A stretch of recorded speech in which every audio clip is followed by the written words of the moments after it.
ഇപ്പോ ഒരു month leave എടുത്തോ, എന്നിട്ട് മൈൻഡൊക്കെ ഓക്കെ ആയിട്ട് തിരിച്ചു വാ എൻ്റെ മോൻ. ഇതിനെയാണ് പറയാ പണി എരന്ന് വാങ്ങാം. ഈ ട്രാപ്പിൽ നിന്ന് എന്നെ ഊരാൻ ആരാണോ വരിക? ഹൂലാല ഹൂലാല. അമ്മേ, ഇങ്ങേരെന്റെ ചേട്ടനാണെങ്കിലും ഒരുങ്ങി കഴിഞ്ഞപ്പോ എന്നാ ലുക്ക ഭഗവാനേ. ഈ ജേക്ക് ഇപ്പൊ എന്താ പറയണെന്ന് ആലോചിച്ച് നിൽക്കണോ നിങ്ങളെല്ലാവരും? നമുക്ക് നോക്കാം എന്താന്ന്. ഈ ഇടയായിട്ട് സൗന്ദര്യമൊക്കെ ഒന്ന് കുറച്ച് കുറയുണ്ടോന്നൊരു സംശയം. എന്തായാലും ഇത് പറ്റി ഓഫീസിൽ പോവാം. കുറയാണും പോലും ഓരോ ദിവസം കൂടിക്കൂടി വരിക. ഇതിങ്ങനെ വിട്ടാ ശരിയാവൂല. എങ്ങനെ ആയാലും കമ്പനി തിരിച്ച് കയറണം. അങ്ങേരുടെ സൗന്ദര്യം എനിക്ക് ശാപാവും മിക്കവാറും. എല്ലാവരും എവിടെ? പുതിയ ബോസ് വരികയല്ലേ? ഇനി ആ JK സാറിന്റെ പോലെ എങ്ങാനാണെങ്കിൽ കഴിഞ്ഞു. എല്ലാവരും ഒന്ന് റെഡി ആവേ. ജെനി അവൾ ഇനി എവിടെ പോയി കിടക്കാനാവോ? അതിൻ്റെ അടുത്ത് ഭരിക്കാനും പറ്റില്ലല്ലോ ഭഗവാനെ, എന്താ ചെയ്യാ?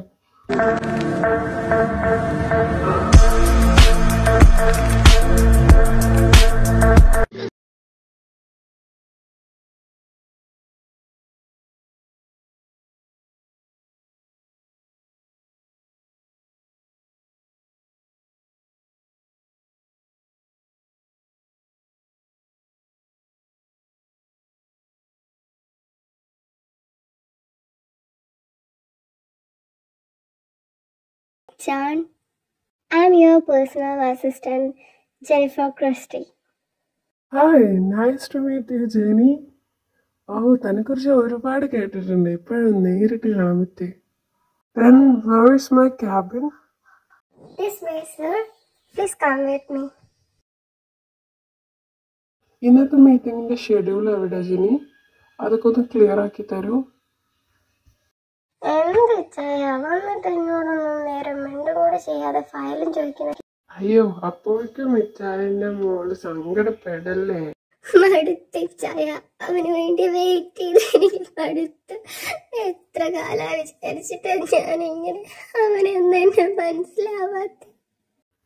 എന്താ മോളെ നീ ഒന്നും അറിയാത്ത പോലെ സംസാരിക്കുന്നത്? നിന്നോടല്ലേ ഡോക്ടർ എല്ലാം പറഞ്ഞത്?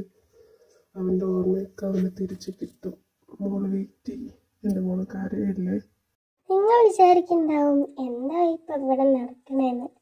അതറിയാൻ വേണ്ടിയിട്ട് നമുക്ക് കുറച്ച് വർഷം പിറകോട്ട് പോവാം.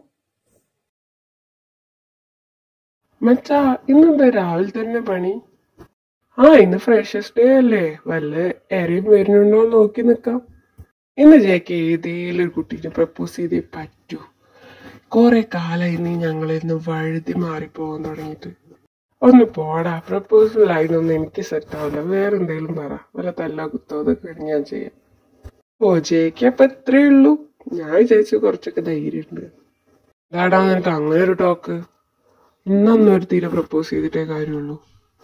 വെയിറ്റ് പ്രപ്പോസ് ചെയ്യാനും നിനക്ക് നിന്നെ കൊണ്ട് പറ്റുമെന്നറിയാം. നീ ആ കുട്ടീനെ തിരിച്ച് സിൻസിയർ ആയിട്ട് പ്രേമിച്ച് നീ അവളെ കൊണ്ട് ഇങ്ങോട്ട് ഇഷ്ടമാണെന്ന് പറയിക്കണം. പറ്റുമോ? എന്തോ നാടാ വിധം മാറിന പോലെ നീ കണ്ടീഷൻസ് മാറ്റണ്. ഒന്നും പറഞ്ഞിട്ട് കാര്യമില്ല മോനെ, നീ സമ്മതിച്ചു. ഇനി അത് പരിപാടി തുടങ്ങിയാൽ മതി. പുല്ല് എന്തായാലും ആവട്ടെ, ഞാൻ ചെയ്യാം. ഇനി വേറെ വല്ല കണ്ടീഷൻസ് ഉണ്ടോ? വേറെ ഒരൊറ്റ കണ്ടീഷൻ കൂടി ഉണ്ട്. ഞങ്ങൾ ചൂണ്ടിക്കാണിച്ചിരുന്ന പെൺകുട്ടിയായിരിക്കണം. പറ്റുമോ? ഡാഡാ അത് കുറച്ച് ഓവറല്ലേ? സിൻസിയർ എന്നൊക്കെ പറഞ്ഞാൽ ഉള്ളിന്ന് തോന്നുന്നുണ്ടായിരുന്നു. അങ്ങനെയുള്ള പറ്റുക അതേലും എനിക്ക് വിട്ടുതരണം. എന്നാ ഇത് മാത്രം നിനക്ക് വിട്ടുതരാം, ബാക്കിയൊക്കെ ഞങ്ങൾ പറഞ്ഞ പോലെ തന്നെ. ഓക്കെ. അങ്ങനെ നമ്മുടെ JK ഫ്രണ്ട്സ് ഇങ്ങനെ സംസാരിച്ചുകൊണ്ടിരിക്കുന്ന സമയത്താണ് നമ്മളെ ജെനീന്റെ എൻട്രി. അതൊന്ന് കണ്ടാലോ നമുക്ക്?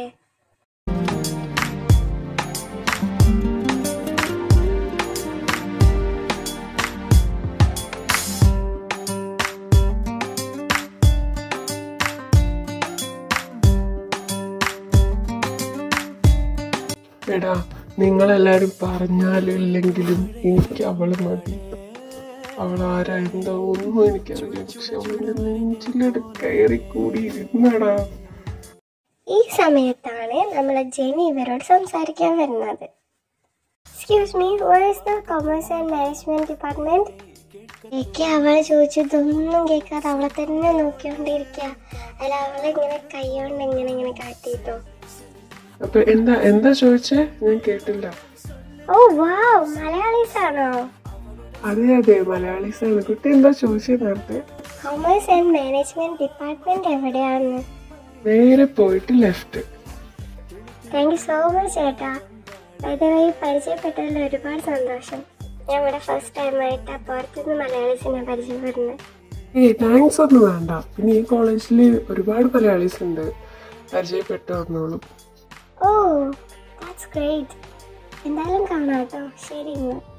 എടാ എന്നൊന്നുമില്ലേ, ഇത് വല്ല സ്വപ്നാണെന്ന് അറിയാനാ. ആഹാ, കിട്ടിയ അവസരം. എന്നാ പിടിച്ചോ. എടാ ഇന്ന വേദന പറിച്ചെടുത്തു നീ. ഇതെന്തായാലും സ്വപ്നമല്ല. ഇനി നിങ്ങൾ കണ്ടോ മക്കളെ, ഇനി ഞങ്ങളെ രണ്ടുപേര് നാളുകളായിരിക്കും ഇനി അങ്ങോട്ട്. We are waiting ജെക്കെ.